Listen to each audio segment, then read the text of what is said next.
इस वक्त साढ़े नाल मौजूद ने मलिक अबरार हुसैन साहब, मरकजी सदर ने आल पाकिस्तान प्राइवेट स्कूल एसोसीएशन दे। उन्होंने तो पूछांगे कि आखिर एक कन्फ्यूजन है कि अबरार साहब बहुत बहुत शुक्रिया सर, तुसी मेरे प्रोग्राम में शिरकत की थी। सब तो पहला ये दसो कि पंजाब विच छुट्टियां है नहीं या छुट्टियां नहीं, कोई समझ नहीं आ रही, बड़ी कन्फ्यूजन है जी। बहुत शुक्रिया इस अहम इशू उत्ते तुसी ऑनलाइन लिया।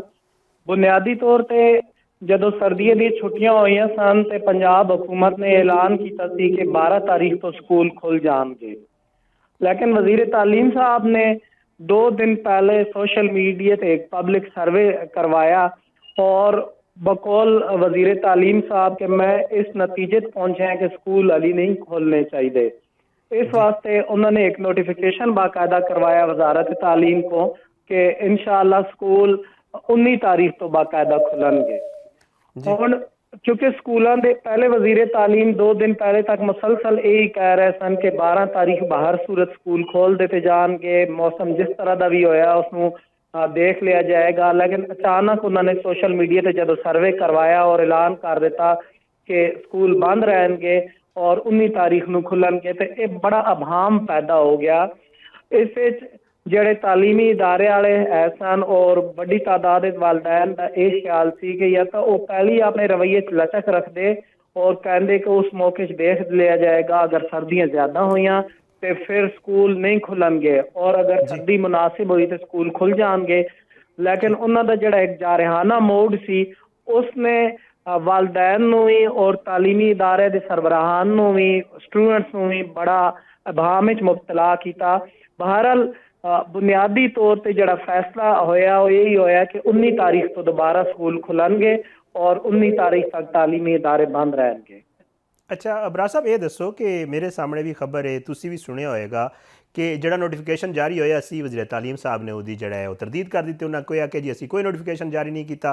तो नाल ये भी है कि जी छुट्टियां जोड़ा है वो ख़त्म हो गई। अज तो खैर पंजाब विच कॉलेज तो यूनिवर्सिटियां तो खुलियां ने, स्कूल वालदैन भी आए ने स्कूल की तरफों के जो छुट्टियां ने, पर वजीर साहब कह रहे हैं कि छुट्टियां नहीं ने, मुझको समझ नहीं आ रही सर। नहीं, ये बुनियादी तौर पे पहले एक जाली नोटिफिकेशन आ गया सी छुट्टियां के मुतालिक छुट्टियां एक्सटेंड हो गई ने और वजीर तालीम साहब उस वेले लोगों को जस्टिफिकेशन देते रहे कि ये जनाब जाली नोटिफिकेशन है, लिहाजा बाहर सूरत स्कूल 12 तारीख को खुल जाएंगे।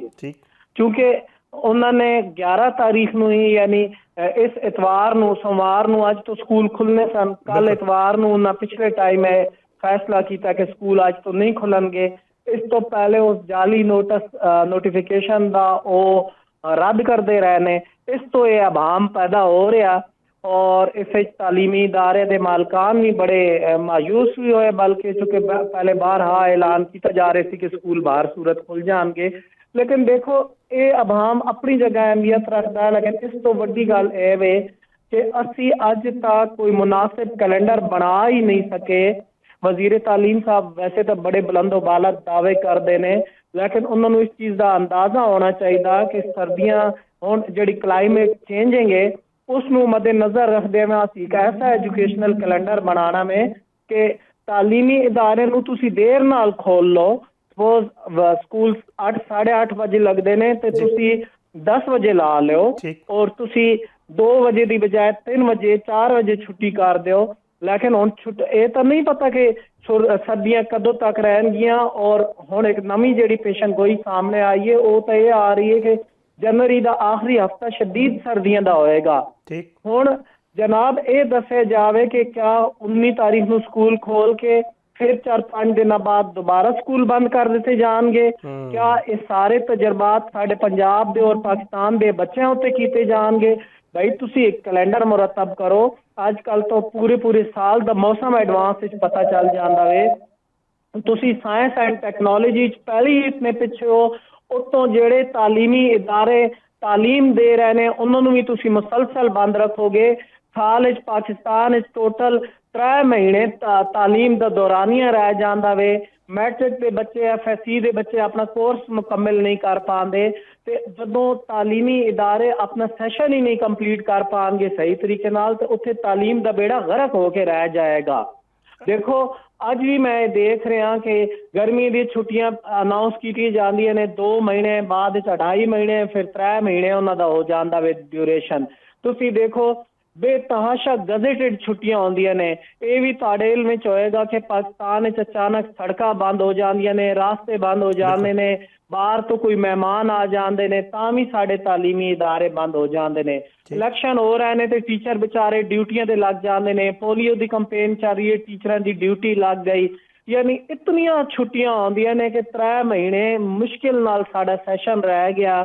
ਹੁਣ ਬੱਚੇ ਕੀ ਖਾਕ ਪੜਨਗੇ, ਉਹ ਰਿਜ਼ਲਟ ਕੀ ਦੇਣਗੇ? ਔਰ ਫਿਰ ਬੱਚੇ ਜਦੋਂ ਮਾਯੂਸ ਆਉਂਦੇ ਨੇ ਤੇ ਅਸੀਂ ਖੁਦਕੁਸ਼ੀਆਂ ਦਾ ਰੁਝਾਨ ਵੀ ਦੇਖਦੇ ਹਾਂ, ਮਾਯੂਸੀਆਂ ਆਉਂਦੀਆਂ ਨੇ ਸਾਹਮਣੇ।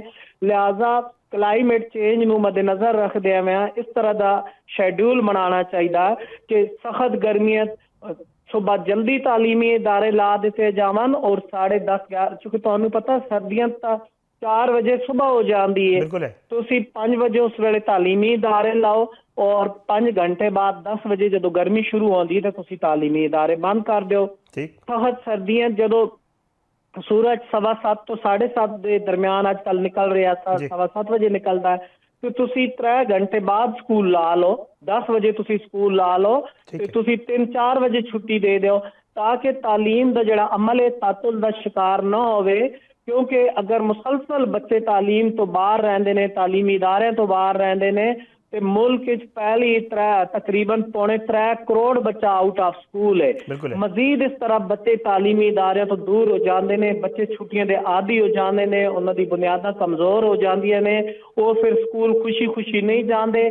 ਨਤੀਜਤਨ ਉਹ ਬੱਚੇ ਸਕੂਲੋਂ ਨੱਸਦੇ ਨੇ ਔਰ ਆਊਟ ਆਫ ਸਕੂਲ ਚਿਲਡਰਨ ਵਿੱਚ ਬਹੁਤ ਜ਼ਿਆਦਾ ਤਾਦਾਦ ਵਿੱਚ ਇਜ਼ਾਫਾ ਹੋ ਜਾਂਦਾ ਹੈ। ਅੱਛਾ ਬਰਾੜ ਸਾਹਿਬ, ਇਹ ਦੱਸੋ ਖੈਰ ਹਾਲ ਜਿਹੜਾ ਮੈਨੂੰ ਤੁਹਾਡੀ ਅਗਰ ਮੈਂ ਐਕਸਪਲੇਨ ਕਰ ਦੇਵਾਂ ਥੋੜਾ ਜਿੰਨਾ ਅਗਰ ਆਸਾਨ ਅਲਫਾਜ਼ ਵਿੱਚ, ਮੈਨੂੰ ਤਾਂ ਇਹ ਸਮਝ ਆ ਰਿਹਾ ਤੁਸੀਂ ਕਹਿ ਰਹੇ ਹੋ ਕਿ ਜੀ ਛੁੱਟੀਆਂ ਹੋਣੀਆਂ ਚਾਹੀਦੀਆਂ ਨੇ ਇੱਕ ਤੇ ਕੰਮ, ਤੇ ਜਿਹੜੇ ਛੁੱਟੀਆਂ ਵਾਲਾ ਡਿਊਰੇਸ਼ਨ ਹੈ ਉਹਦੇ ਵਿੱਚ ਬੱਚਿਆਂ ਦੇ ਸਕੂਲ ਦੀ ਟਾਈਮਿੰਗ ਕਮ ਕਰ ਦਿੱਤੀ ਜਾਵੇ, ਬਟ ਬੱਚੇ ਸਕੂਲ ਜ਼ਰੂਰ ਜਾਣ। ਇਹੀ ਸਰ ਜੀ ਮੈਂ ਇਹ ਗੁਜ਼ਾਰਿਸ਼ ਕਰ ਰਿਹਾ ਕਿ ਸ਼ਦੀਦ ਗਰਮੀਆਂ ਤੇ ਸ਼ਦੀਦ ਸਰਦੀਆਂ ਤਾਂ ਚਲੋ ਛੁੱਟੀਆਂ ਕੁਝ ਦੇਣੀਆਂ ਚਾਹੀਦੀਆਂ ਨੇ, ਲੇਕਿਨ ਖਾਮ ਖਾ ਛੁੱਟੀਆਂ ਦਾ ਡਿਊਰੇਸ਼ਨ ਬਹੁਤ ਜ਼ਿਆਦਾ ਨਹੀਂ ਵਧਾਉਣਾ ਚਾਹੀਦਾ।